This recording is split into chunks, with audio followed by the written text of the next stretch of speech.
Après avoir vu les composés organiques, leurs propriétés physico-chimiques et leur nomenclature, place maintenant aux réactions organiques. On commencera aujourd'hui par les réactions de combustion. Alors, une réaction de combustion, c'est lorsqu'un élément ou un composé réagit avec de l'oxygène. Alors, si on voit cet exemple, vous voyez de l'hydrogène qui réagit avec de l'oxygène et ça donne de l'eau. Donc, un combustible, c'est un élément, un composé qui agit toujours avec l'oxygène. Même si on ne vous le dit pas, il faut qu'il y ait toujours de l'oxygène dans les réactifs. Alors, certains groupements fonctionnels sont de très bons combustibles, comme on l'a vu déjà dans les propriétés chimiques des composés organiques dans le chapitre 1. On a les alcanes, les alcènes et les alcynes. On a les composés aromatiques, les alcools et les éthers. Alors, on a deux types de combustion.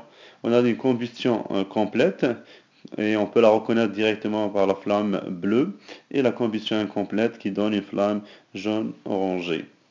Donc pour la combustion complète, c'est toujours lieu quand là, il y a assez d'oxygène ou suffisamment d'oxygène. Alors elle produit toujours du CO2 et de l'eau.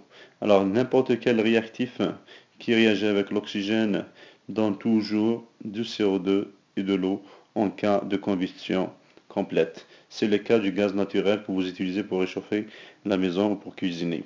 Pour la combustion incomplète, c'est quand il n'y a pas assez d'oxygène, donc il y a insuffisance d'oxygène. Dans ce cas, il peut y avoir production du carbone, de CO, du monoxyde de carbone très toxique, dangereux pour l'humain, du CO2 et de l'eau. Peut-être aussi juste du monoxyde de carbone, du CO2 et de l'eau. Donc le carbone, c'est généralement sous forme de poudre noirâtre.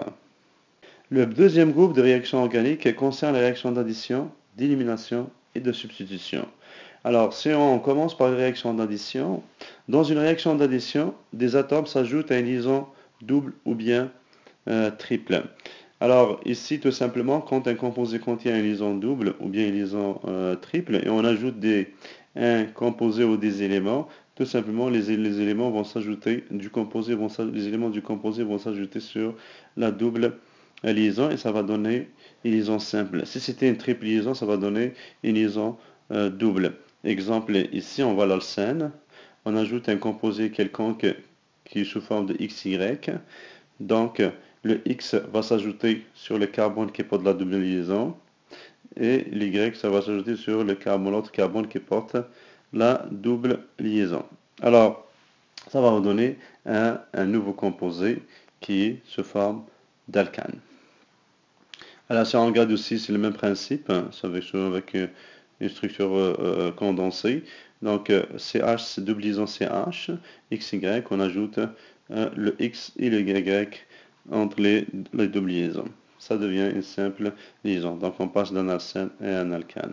Alors, les réactions d'addition sont courantes pour les alcènes et les alcynes. Tout simplement, elles peuvent avoir aussi lieu pour n'importe quelle double liaison. Alors, dans ce cas, par exemple, vous avez un alcène et qui est tout simplement en réaction avec de l'eau.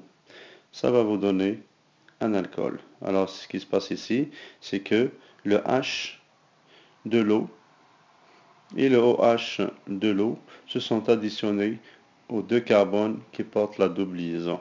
Alors ici, on aura un CH3, un CH2, CH2, CH2, CH2, OH. Donc, on obtient un alcool. Alors ici, vous voyez, le CH, le H et le OH sont additionnés sur le carbone. Un autre type de réaction organique, c'est les réactions d'élimination. C'est tout ce qui sont tout à fait le contraire de réactions d'addition. Alors ici, dans une réaction d'élimination, des atomes sont retirés d'une molécule. Cette dernière forme une liaison double ou bien triple. Alors ici, on a une molécule avec XY. On enlève les liaisons X avec le carbone et Y avec le carbone. Ça va donner une nouvelle liaison qui est double, plus bien sûr libération de la molécule XY. Si on prend l'exemple, c'est le même qu'on a vu avec la réaction d'addition. On a cet alcool Alors, en présence des conditions acides et température élevée, on aura ici une élimination. Donc, OH va être éliminé de ces carbones et un H, et ça va donner une double liaison plus une libération des molécules d'eau. Pour les réactions, l'autre type de réaction qui sont les réactions de substitution, tout simplement un atome d'hydrogène ou un autre groupe fonctionnel est remplacé par un groupe fonctionnel différent. Alors ici, vous avez deux composés pour former deux produits tout à fait différents, parce qu'il y a tout simplement une substitution. Alors ici, le haut, les réactifs organiques et le haut, les produits organiques ont le même nombre d'atomes liés au carbone, contrairement à la réaction d'élimination ou bien réaction d'addition. Exemple ici, si on a un composé, CYX, qui réagit avec un Y, par exemple un autre composé, donc c'est un composé organique qui réagit avec un autre composé, ça va tout simplement il va y avoir tout simplement une substitution. Ça veut dire que X prend la place de Y prend la place de X, comme on le voit ici. Alors, généralement, vous pouvez juste noter que les alcools, les halogénodalkyles et les composés aromatiques sont généralement soumis à des réactions de substitution. Un exemple ici, on voit ici un halogénodalkyle, 1, 2, 3 et 4, donc c'est un bromobutane avec de l'ammoniac. On voit une substitution à ce niveau.